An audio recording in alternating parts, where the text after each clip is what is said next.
Adjusting the graphics settings in Overwatch 2 can help improve performance and ensure a smoother gaming experience. Follow these steps to lower the graphics settings effectively. Step 1. Launch the game.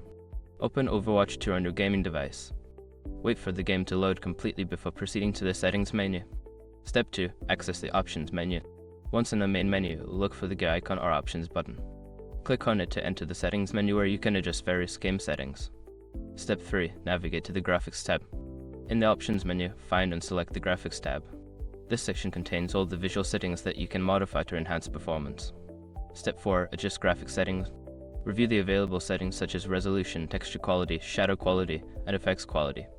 Lower these settings to reduce the graphical load on your system.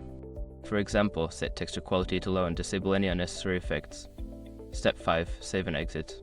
After making your adjustments, look for the Apply or Save button to confirm your changes. Exit the options menu and return to the game to see how the new settings affect performance. By following these steps, you can successfully lower the graphics settings in Overwatch 2 for a better gaming experience. Enjoy your game.